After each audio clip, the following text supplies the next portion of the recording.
XRP below $1, your final opportunity to pick up this little asset below 1 US fiat dollar might be coming. And I don't think it's going to last long. Let's break it down, folks. We have a quick update for you guys. I don't know about you. Sometimes when you've gotten beat up in these markets so bad during the bear market, you're wore thin. For me, I'm actually getting some enjoyment out of some of the memes, which are providing me a good laugh during this down market. I wanted to show you one of those that I'm talking about right here. This is typically how it goes, right? Where you come in when it's hot, when it's sexy, when everybody and their brother's talking about it, looks like a good investment, you go all in. And then it rolls over and you tell yourself it's a small dip, it's going to come back. It's just a healthy correction. And then when you get to that full capitulation moment, which is what we've been going through from February when we went down to $1.11 to this chop sideways over the past 3-4 months, bringing us to the double bottom levels that we're at right now, right when folks are saying, okay, this is getting boring, time to sell everything. And then they might not be saying what the heck. They might be using some worse explicitives when they see the next cycle bull run come in and the bull run cycle come in.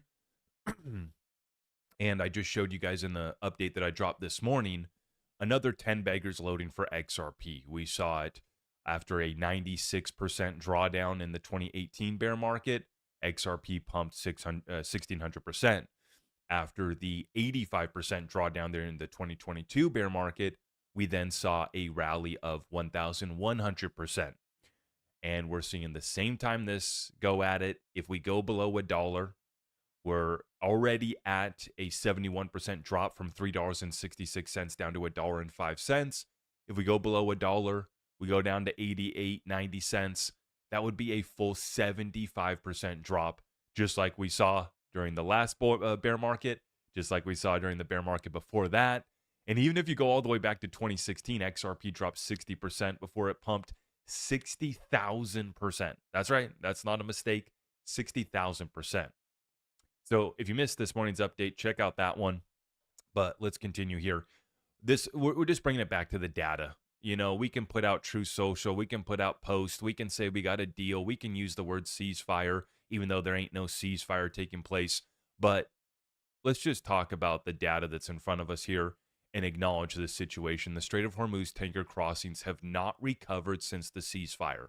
Until they do, until tanker flows through the Strait of Hormuz are back to pre-war levels, and until we have the enriched uranium in Iran, I don't think that this conflict is over, and the drawdowns will continue. Another huge week of drawdowns in the crude, gasoline, distillates, and Cushing. And production's up a little bit, and our exports are up. Those are good for the companies that make it, produce it. They're making record profits. But when you're at the pump paying, $4 or $5, depending on where you're at, $5-6 per gallon, right? It's because there's no relief in sight until we solve this crisis. And we got a summary right here from Luke Gromen. I thought this put it pretty well. Quote, simply put, the inflation of the Iran war will soon force the United States and by extension much of the West, and even watching Japan too, to choose between save the currency, where you let bond yields rise sharply with inflation, which is what we've seen and could continue to happen.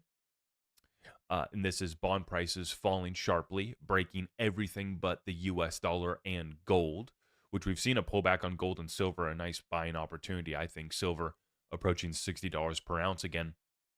Or you step in and save the bond market by printing US dollars, cap US Treasury yields to maintain nominal US government solvency, turbocharging the already accelerating and soon to be problematic inflation, which is the CPI that came in this morning at 4.6%.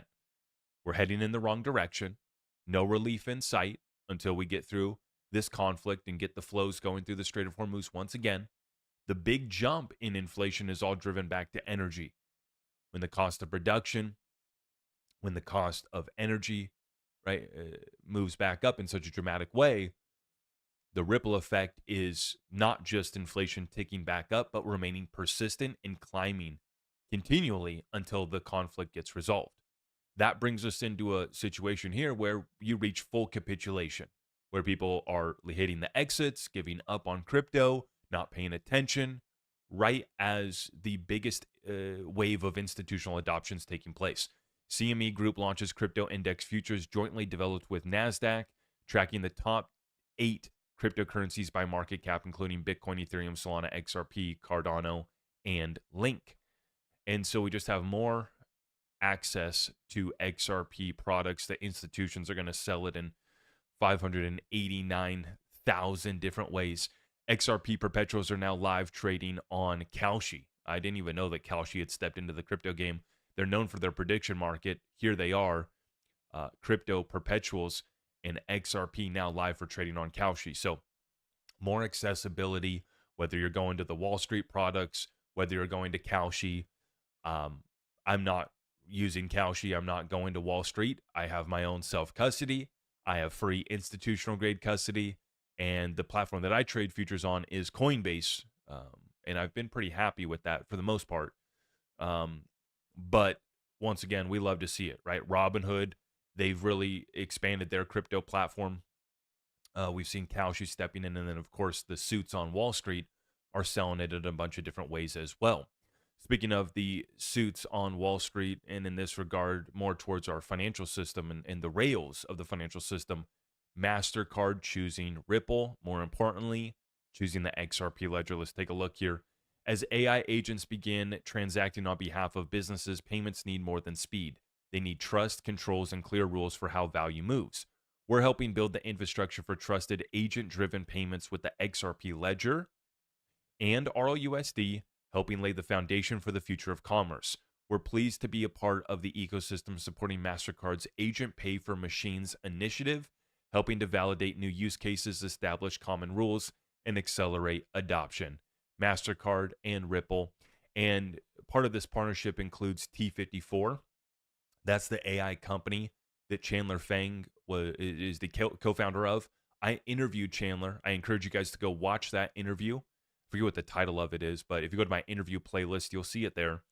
But he left Ripple to go create this T54 AI company.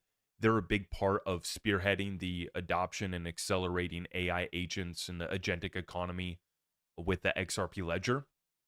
And they also have been chosen, along with Ripple, to be a part of this MasterCard initiative, Agent Pay for Machines. And we also need to understand that this increases the amount of transactions. This increases the amount of wallets and users on the XRP ledger or any other ledger where this agentic economy builds out. See, the total addressable market as far as users is not just the 7-8 billion people on this planet. It quickly becomes all of the agents that are being built out as well too. And I don't know about you guys too.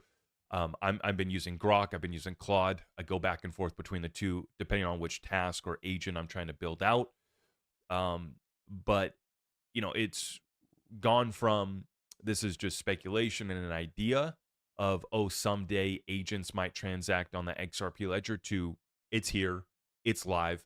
And this the acceleration of this process, it's really incredible how quickly this is coming. Now, we move here to the title of today's update, which is XRP below $1. And I'm warning that, yes, we still have that opportunity. We still have a chance that we could see XRP below $1, but it's not going to last long. Let's go to a real TA, expert guru, which is not me. I never pretend to be one. We do have success in these markets, even being a doofus moron when it comes to technical analysis, which I don't know. Praise God, it's a miracle. Maybe it's just sheer luck. But I want to give a shout out here to Cassie Trades and Terra Trades, the sisters. They've been pretty spot on with their Elliott wave analysis and bringing us back down to this, $1.05 low that we just hit last week, and then watching to see if we can actually go below $1 here. So XRP is defending major support, all eyes on resistance. Here's the update. She says she zoomed in on the 15-minute chart, watching the reaction off the major 786 macro support at $1.09, which we have bounced off that this morning.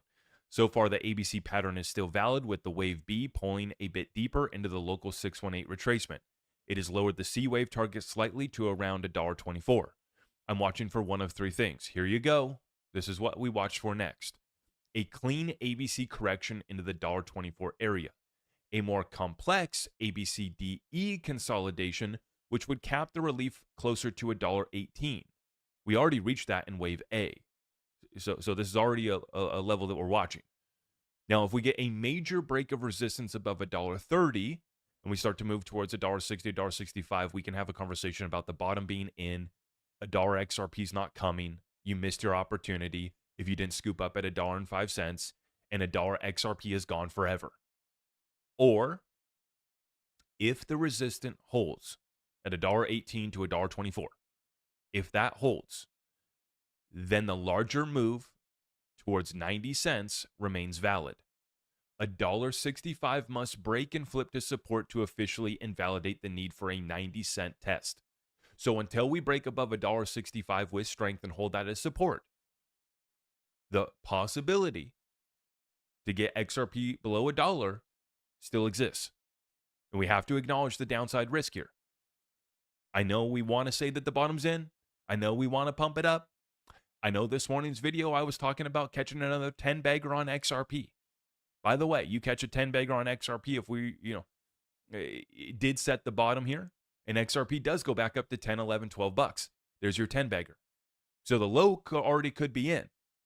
And we will know that the low is in if we see us break above $1.65 and hold.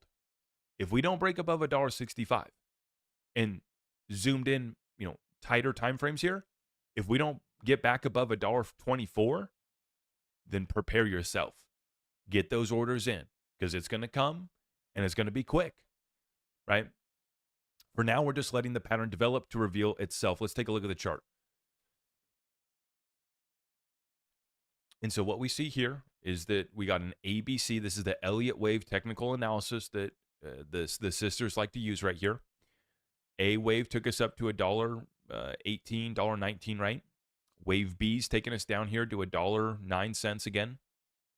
And then wave C will take us up here to finish this ABC correction.